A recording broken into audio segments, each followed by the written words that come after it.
नमस्कार, अपना प्रदेश उत्तर प्रदेश दिख रहे हैं आप। आपके साथ मैं हूं खुशबू पांडे। मुख्यमंत्री योगी आदित्यनाथ बिहार विधानसभा चुनाव में एनडीए प्रत्याशियों के पक्ष में लगातार रैली कर रहे हैं। बता दें कि उन्होंने रक्सौल विधानसभा क्षेत्र में एनडीए प्रत्याशियों के लिए आयोजित विशाल जनसभा को संबोधित किया। इस मौके पर उन्होंने केंद्र सरकार की योजनाओं की उपलब्धियां गिनवाई, तो साथ ही कांग्रेस और आरजेडी के गठबंधन पर जमकर प्रहार भी किया। उन्होंने कहा कि ये लोग नौजवानों के रोजगार, गरीबों के राशन पर डकैती डालेंगे, इसीलिए कांग्रेस और आरजेडी के गठबंधन को नकारना पड़ा है। ये लोग नौजवानों के रोजगार पर डकैती डालेंगे, ये लोग गरीबों के राशन पर डकैती डालेंगे, ये लोग किसानों को मिलने वाली किसान सम्मान निधि को भी हड़प जाएंगे। इसलिए कांग्रेस और आरजेडी के इस गठबंधन को नकारना है और इसलिए मैं आपसे अपील करने के लिए आया हूं। याद करना, मोदी जी के नेतृत्व में आज भारत में विरासत भी है तो विकास भी है। याद करिए विरासत का सम्मान कैसे होना चाहिए, यह मोदी जी ने आने के बाद बताया है। काशी में काशी विश्वनाथ धाम और अयोध्या में भगवान रामलला का भव्य मंदिर का निर्माण। अयोध्या में राम मंदिर के लिए पहले संघर्ष होते थे। कांग्रेस के लोग कहते थे कि राम मंदिर नहीं बनने देंगे, मजबूत पैरवी करने के लिए खिलाफ में पैरवी करते थे ये लोग, और कोर्ट में कहते थे राम तो हुए ही नहीं। अरे राम नहीं हुए तो मां जानकी और महर्षि वाल्मीकि को भी ये लोग झुटलाने का कार्य कर रहे थे। रामायण जैसे पवित्र ग्रंथ को भी झुटलाने का पाप कर रही थी कांग्रेस। आरजेडी राम मंदिर के निर्माण के रथ को रोक दी थी। इनका पार्टनर है उत्तर प्रदेश में, उसने राम भक्तों पर गोली चला करके अयोध्या को लहूलुहान किया था। लेकिन हम तब भी कहते थे कि रामलला हम आएंगे, मंदिर हम तब भी कहते थे लाठी गोली खाएंगे लेकिन मंदिर वहीं बनाएंगे। और आज तो अयोध्या में राम मंदिर बन गया ना। और मोदी जी हैं और नीतीश बाबू हैं, तो अब तो बिहार के अंदर भी सीतामढ़ी में मां जानकी का भव्य मंदिर का निर्माण हो रहा है। तो आगरा में राष्ट्रीय गीत वंदे मातरम के 150 वर्ष पूर्ण होने पर शहीद स्मारक में भव्य कार्यक्रम आयोजित किया गया। वहीं प्रभारी मंत्री जयवीर सिंह ने शिरकत कर कार्यक्रम को संबोधित किया, तो उन्होंने कहा कि गीत भारत की एकता, आजादी का मूल मंत्र रहा है। कार्यक्रम में जनप्रतिनिधियों, छात्रों और आम लोगों ने हिस्सा लिया। प्रधानमंत्री मोदी का वर्चुअल संदेश भी सुना गया, जिसमें भारत को एकता के सूत्र में बांधते हुए अंग्रेजों के खिलाफ लड़ाई के लिए एक मूल मंत्र बना।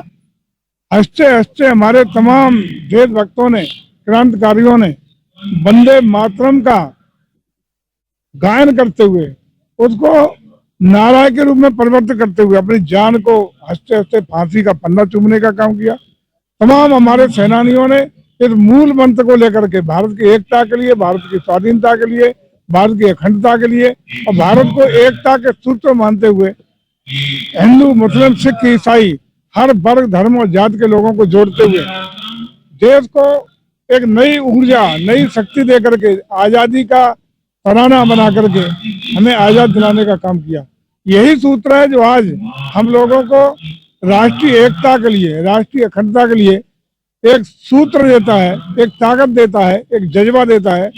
और इसी को महत्व देने के लिए हमारे माननीय प्रधानमंत्री जी ने एक नया 150वीं जयंती पर जब इसकी रचना हुई थी, उसको व्यापक रूप से जन जन तक पहुंचाने के लिए प्रयास किया है। उसी के तहत आज के सब कार्यक्रम पूरे देश भर में। तो वित्त मंत्री सुरेश खन्ना वाराणसी पहुंचे, जहां उन्होंने विपक्ष पर तीखा हमला बोल दिया। उन्होंने कहा कि बिहार में रिकॉर्ड तोड़ मतदान एसआईआर की देन है। विपक्ष अब घुसपैठियों का वोट बैंक बन गया है। साथ ही उन्होंने बताया है कि पीएम मोदी आज वाराणसी में रात्रि विश्राम करेंगे। कल सुबह 4 बजे बताते चले आपको कि वंदे भारत ट्रेन को हरी झंडी दिखाकर रवाना करेंगे।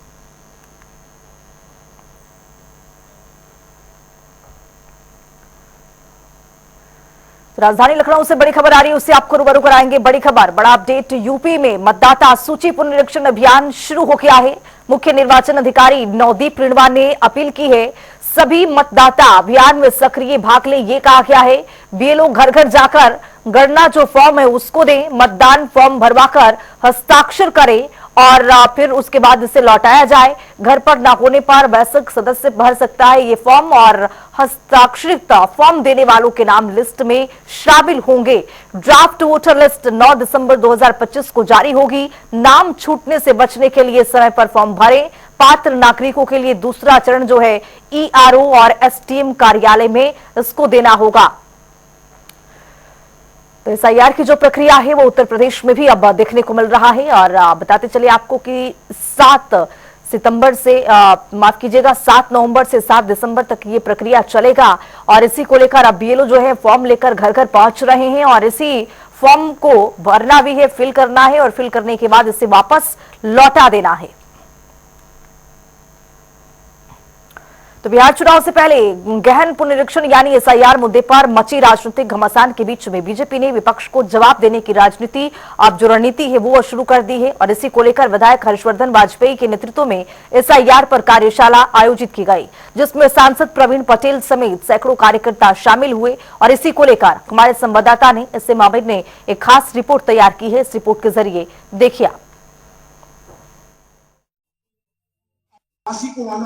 बिहार चुनाव में जहां एसआईआर का मुद्दा काफी गरमाया था, तो अब भारतीय जनता पार्टी ने ऐसे में कमर कस ली है। इस समय राम वाटिका में शहर उत्तरी के विधायक हर्षवर्धन वाजपेयी के नेतृत्व में एसआईआर के प्रति लोगों को जागरूक करने के लिए उससे पहले भारतीय जनता पार्टी के कार्यकर्ताओं को यहां पूरी कार्यशाला लगा के जानकारी दी जा रही है।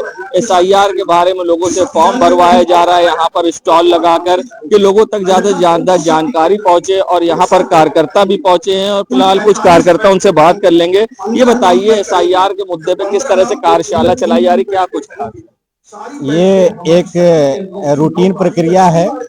इसको जो विपक्षियों ने एक हवा दे दी है एसआईआर ऐसा कुछ भी नहीं है। जो हर साल पुनर्निरीक्षण होता है मतदाता सूची का, जो लोग एक जगह से दूसरी जगह चले गए हैं या फिर जो मृत्यु हो गई है जिनकी, उसके नाम को यहाँ फार्म के माध्यम से सूची 8, सूची 6 और सूची 8 के माध्यम से लोगों को फॉर्म भर के जमा करने की प्रक्रिया चल रही है, जो कि एक नॉर्मल प्रक्रिया है। जिससे जो लोग मर चुके हैं या जो लोग एक दूसरे जगह जा चुके हैं उनकी जगह पे मतलब नए तरीके से फॉर्म को भरा जा सके और उनको पता चल सके कि हमारा नाम सूची में आ चुका है।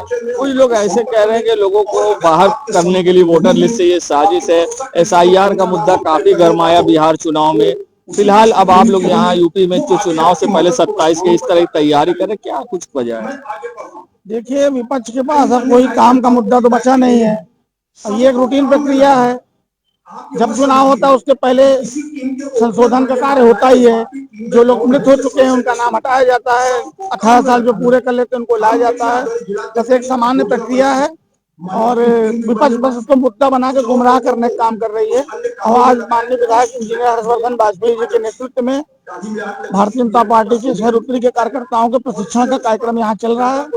इस प्रशिक्षण में माननीय विधायक जी और पार्टी के वरिष्ठ नेतागण कार्यकर्ताओं को बताएंगे कि किस प्रकार से जनता को सही बात बताना है जिससे विपक्ष गुमराह न कर पाए। और लोगों से बात कर लीजिए, बताइए जिस तरह से यहाँ पर एक कार्यशाला में आप लोग को जानकारी दी है, अब किस तरह से लोगों में जाएंगे भ्रांतियां दूर करेंगे? ये बहुत अच्छी कार्यशाला है। इसमें हम लोग आगे जाके, हम लोग भाजपा से कार्यकर्ता हैं, आगे जाके ये बताना है कि जिस चीज लोगों को नाम कट गया, मान लीजिए कोई आदमी शहर उत्तरी में रहता था वो दक्षिणी में चला गया या घर बेच के अपना बाहर चला गया हो तो उसका वोटर में नाम नहीं आ रहा है। बहुत आप भी लोग भी देखते हैं, जानकारी देखते हैं कि किसी घर में 5 सदस्य है, उसमें 2 सदस्य का नाम ही नहीं आया, 3 सदस्य का नाम आया, तो उसका पूरा कालम करने के लिए है। ये बहुत अच्छी पहल है सरकार की।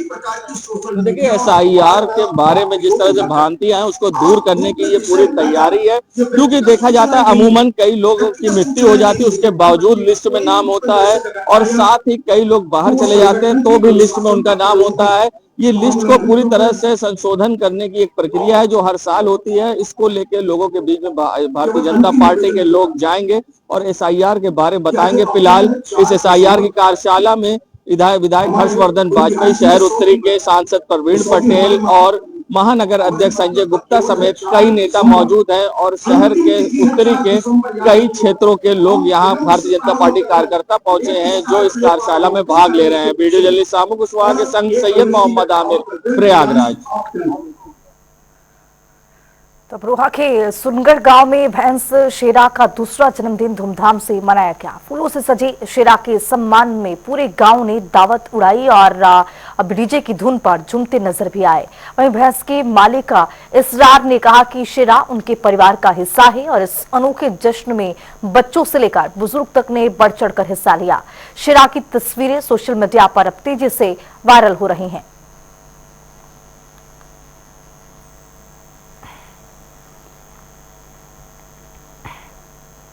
प्रधानमंत्री नरेंद्र मोदी आज 2 दिवसीय दौरे पर वाराणसी पहुंच रहे हैं। वहीं उनके आगमन को लेकर सुरक्षा के कड़े बंदोबस्त किए गए। फाइनल रूट क्षेत्र में 3 किलोमीटर दायरे तक घरों और होटलों की स्क्रीनिंग की गई है और इसके लिए डायवर्जन प्लान भी लागू किया गया है ताकि आमजन को किसी तरह की परेशानी ना हो। और इसी पर अपर पुलिस कमिश्नर क्या कुछ कहते हुए नजर आए, सुनिए। कल के कार्यक्रम को लेकर काशी वाराणसी के पुलिस प्रशासन ने व्यापक तैयारी करी है। इसके तहत एक और जहां पहले से लगभग 1 सप्ताह पहले से आसपास का जो फनल एरिया है 3 किलोमीटर का, उनके सारे घरों की स्क्रीनिंग हुई है, चेकिंग फिस्किंग हुई है, सारे होटल ढाबे चेक किए जा रहे हैं। हमारा बॉर्डर सील कर दिया गया है, आसपास के जनपदों में चेकिंग फिस्किंग हो रही है। इसके बाद में जो कार्यक्रम स्थल है वहां पर 3 टियर सिक्योरिटी प्लान हम लोगों ने तैयार किया है, जिसके तहत आउटर कॉर्डन, इनर कॉर्डन, आइसोलेशन कॉर्डन बनाया गया है। कोई भी जो आने वाला है वो बिना चेकिंग फ्रिस्किंग के अंदर नहीं आएगा। सबके लिए सेपरेट पासेज जारी किए गए हैं, पार्किंग प्लान तैयार किया गया है, डाइवर्जन प्लान तैयार किया गया ताकि जो व्यवस्था है वो चाक चौबंद रहे और सुरक्षा व्यवस्था के साथ साथ आम जन को कोई परेशानी ना हो। इसके लिए सोशल मीडिया के माध्यम से लोगों को डाइवर्जन प्लान के विषय में अवगत करा दिया। तो गोरखपुर रेलवे स्टेशन पर आरपीएफ और जीआरपी के संयुक्त चेकिंग के दौरान बड़ी सफलता मिली। तो बता दें कि बिहार चुनाव के मद्देनजर चल रहे अभियान में पुलिस ने एक संदिग्ध व्यक्ति को 99,09,000 रुपए के साथ गिरफ्तार कर लिया, काबू कर लिया। आरोपी मुकुंद माधव बिहार के पटना जिले के मुकामा का निवासी है। पैसे के संबंध में कोई दस्तावेज न मिलने पर इनकम टैक्स विभाग को सूचना दी गई, पूछताछ जारी है। बिहार चुनाव के मद्देनजर लगातार जीआरपी आरपीएफ की संयुक्त टीम द्वारा रेलवे स्टेशन पर संदिग्ध व्यक्तियों सामान की चेकिंग की जा रही थी। उसी क्रम में आज प्लेटफॉर्म नंबर 2 पर वीआईपी गेट के पास एक व्यक्ति संदिग्ध हालत में सूटकेस लिए हुए दिखाई दिया। इसको रोक करके चेक किया गया तो उसमें 99,09,000 रुपए नकद बरामद हुए हैं। कहाँ से आ रहा था? पूछने पर बताया कि यह पैसा उसने गोरखपुर में लिया है और वो मोकामा का रहने वाला मोकामा लेकर जा रहा था। पैसे के हिसाब किताब अभी नहीं दे पाया। इस संबंध में आयकर विभाग को सूचना दे दी गई है। अग्रिम कार्रवाई आयकर विभाग द्वारा की जाएगी। से जाने वाला था? ये वैशाली ट्रेन पकड़ने के लिए बता रहा था। उसके पास टिकट मिला है? अभी जी जानकारी की जाएगी। क्या नाम बताया? उसका नाम है Madhav Mukund, son of Sanjay Kumar, ward number 14, Ramcharan Tola, Mokama का रहने वाला है। चुनाव में पैसे खर्च करने की अभी संबंध में विस्तृत जानकारी की जा रही है। तो हापुड़ में 20 साल पुराने नलकूप बिल घोटाले से 10,000 किसान परेशान हैं। बता दें किसानों ने दावा करते हुए कहा है कि वो हर महीने बिल दे रहे हैं। वहीं इसके बाद भी बिलों में करीब 800 करोड़ रुपए का अंतर आने के बाद ऊर्जा निगम ने संशोधन के लिए एक पोर्टल जारी किया, लेकिन पहले ही दिन किसान आवेदन नहीं कर सके। शपथ पत्र में पुरानी रसीदें लगाना अनिवार्य होने से किसानों में रोष बढ़ गया है। कई किसानों के पास पुरानी रसीदें नहीं है, जिससे उनकी परेशानी और गहराई है। इस रिपोर्ट के जरिए देखिए।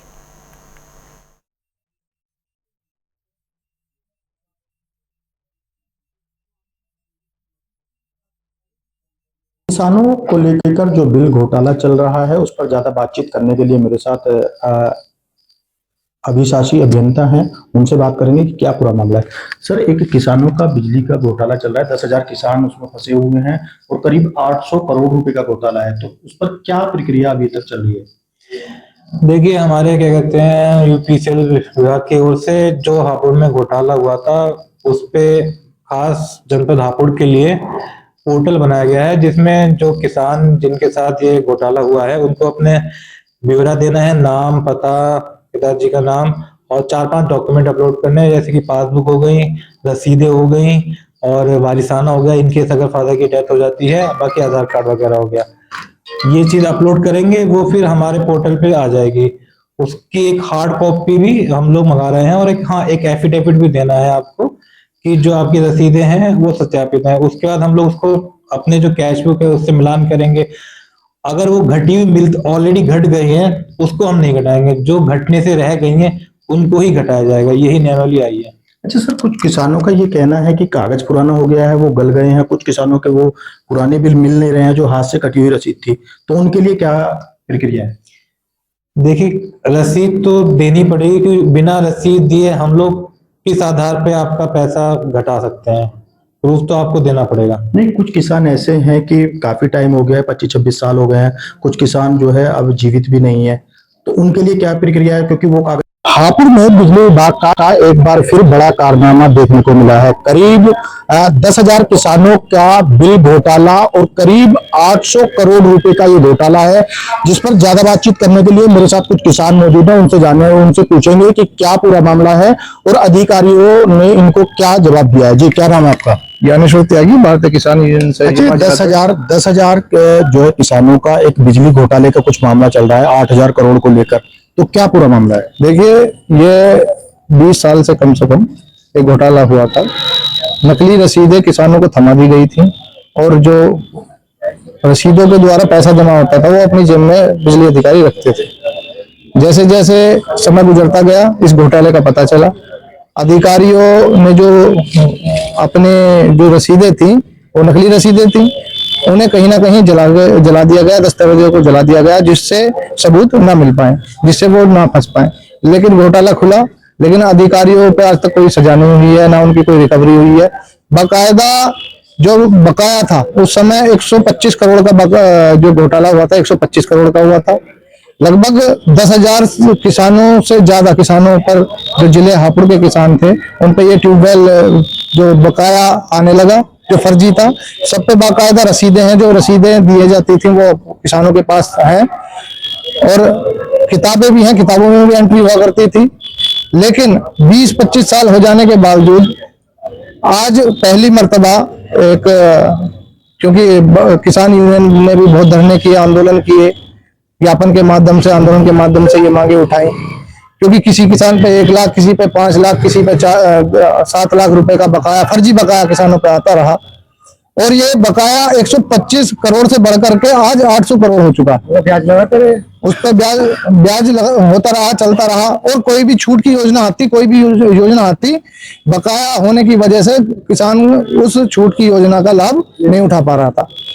अब आकर के एक पोर्टल खुला है शासन के द्वारा कि सन 95 से लेकर के 2003 तक के जो कनेक्शन किसान के ट्यूबवेल वाले हैं, जो इस बीच में जिनके साथ फर्जी घोटाला हुआ है, जिन पर बकाए फर्जी आ रहे हैं, वो अपनी रसीदें और अपने किताब जिस पर मार्क हुआ करता था, चढ़ा दिया जाता था दस्तावेज के रूप में बिजली का बिल, उन्हें आप पोर्टल के माध्यम से, जनसेवा केंद्र में स्टाम्प के माध्यम से, एफिडेविट के माध्यम से उन्हें अपलोड कर सकते हैं। और अगर मैं ये कहना चाहता हूँ, सन 95 से 2004 तक के, चलो किसानों पे बकाया आ रहे हैं, किसी पे रसीद है, किसी पे किताब है, और किसी की उस बीच में 25 साल में मृत्यु हो गई, किसी के पास रसीदें नहीं है, किसी के पास किताब नहीं है, उनका क्या? और सन 95 से पहले जो कनेक्शन है, 95 से पहले जो कनेक्शन है उन पे भी बकाया आ रहा है, उनका क्या?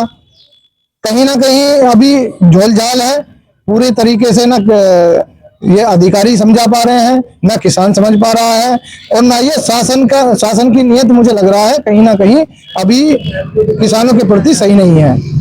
असंवेदनशील तरीके से ये पोर्टल खोला गया है। आपके माध्यम से मैं कहना चाहता हूं कि सन 95 से पहले के जो कनेक्शन है, जिन पे बकाया आ रहे फर्जी, जिनके पास रसीदें भी हैं, पासबुक भी हैं, उनको भी इस दायरे में लाया जाए। और लगभग साथ में जब सभी को पता है कि 2004 से पहले सभी जिले के सभी किसानों के साथ घोटाला हुआ है, तो इसमें ना रसीदों का और ना पासबुक का कोई ब्यौरा होना चाहिए। ये सभी के साथ हुआ तो सभी को इसके दायरे में लाना चाहिए।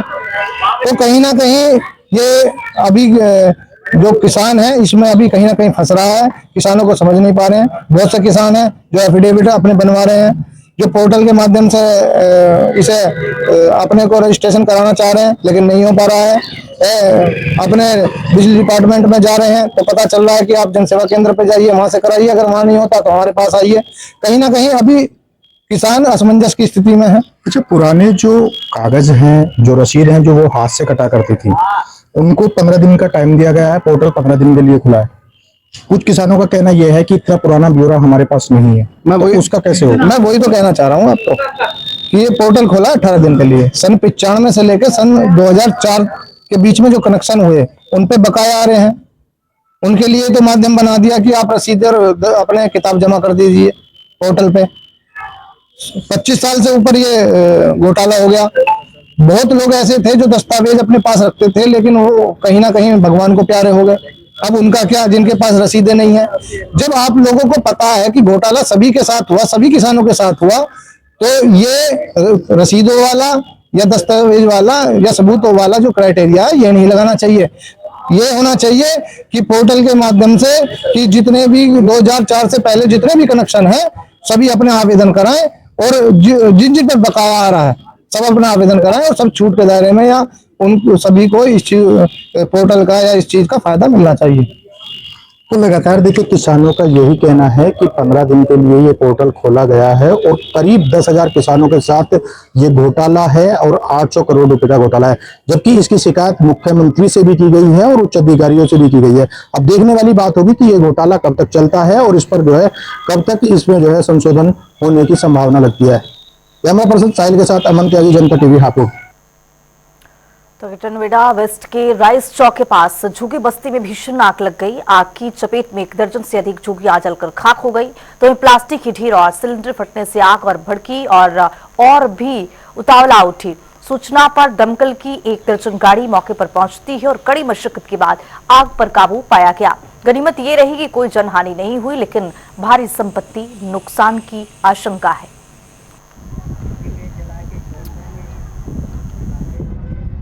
देखिए 10:12 पे हम लोग को सूचना मिली कि थाना बिशरक में राइस चौकी के पीछे कुछ झुग्गी झोपड़ियाँ बनी हुई है, यहाँ पे आग लगी है। यहाँ आके देखा गया कि आग काफ़ी फैल चुकी है। वहाँ पे कुछ गोदाम है, गोदाम में जैसे प्लास्टिक के ढेर वगैरह रखे हुए थे और तेज हवाएं थी, उसकी वजह से हमने लगभग 6 गाड़ियाँ यहाँ भेजी है। 6 गाड़ियों की मदद से आग को पूर्णतः बुझा दिया है। इसमें कोई भी इंजरी नहीं है, कोई भी जनहानि नहीं है। लगभग 1 दर्जन झोपड़ियाँ जल गई हैं, परंतु सभी लोग को सकुशल बाहर है और कोई भी इंजरी नहीं है, कोई भी जनहानि नहीं है। दुनिया की तमाम खबरों के लिए बने रहिए जनता टीवी के साथ।